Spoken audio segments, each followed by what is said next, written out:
பாட்டாக படிச்சிட்டியா? அப்போ நானும் முதல்ல கண்மணி சொன்னேன்ல, இங்கே பொன்மணி போட்டுல. பொன்மணி, உன் வீட்டில் சௌக்கியமா? மேரேஜுக்கு வந்தவங்களுக்கு சௌக்கியமா? நான் இங்கே சௌக்கியம். பொன்மணி, உன் வீட்டு சௌக்கியமா? நான் இங்கு சௌக்கியமே. உன்னை நினச்சி பார்க்கும்போது மனசில் கவிதை அருவி மாதிரி கொட்டுது. ஆனால் அதை எழுதணும்னு உட்காந்ததான் அந்த எழுத்து, அந்த வார்த்தை.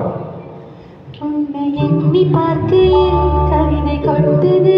அதான் அதை எழுத நினைக்கையில் வார்த்தை முட்டுது. அதேதான். ஆஹா ஆஹா, பிரமாதம் பிரமாதம். கவிதை கவிதை படி. கண்மணி, அன்போடு காதலன் நான் எழுதும் கடிதமே.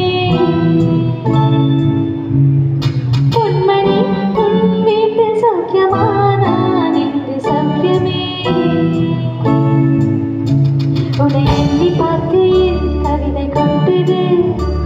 அதை எழுத நினைக்கையில் வார்த்தை முட்டுது. ஓஹோ, கண்மணி, அன்போடு காதலன் நான் எழுதும் கடிதமே. பொன்மணி, உன் வீட்டு சௌக்கியமா? நான் இங்கு சௌக்கியமே.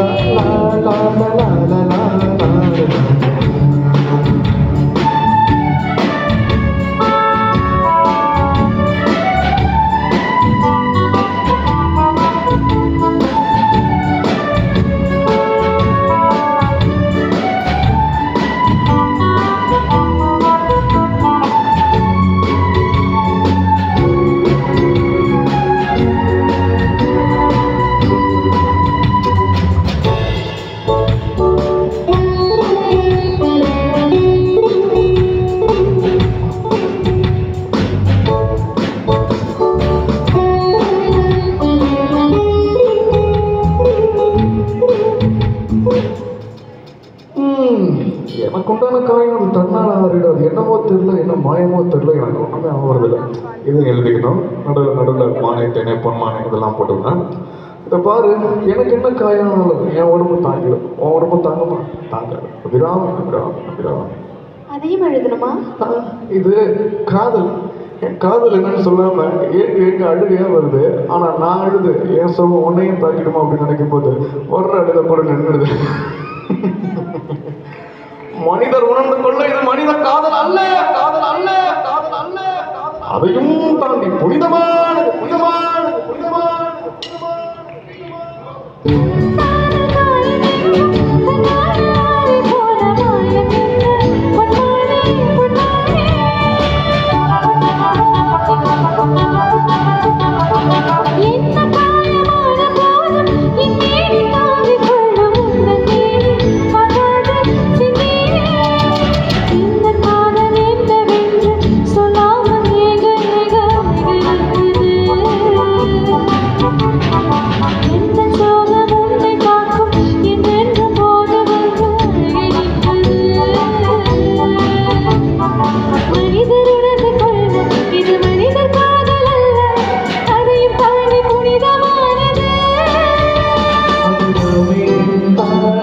சாமியே நான் தானே தெரியுமா? சிவகாமியே சிவனில் நீயும் பாடியே அதுவும் உனக்கு புரியுமா?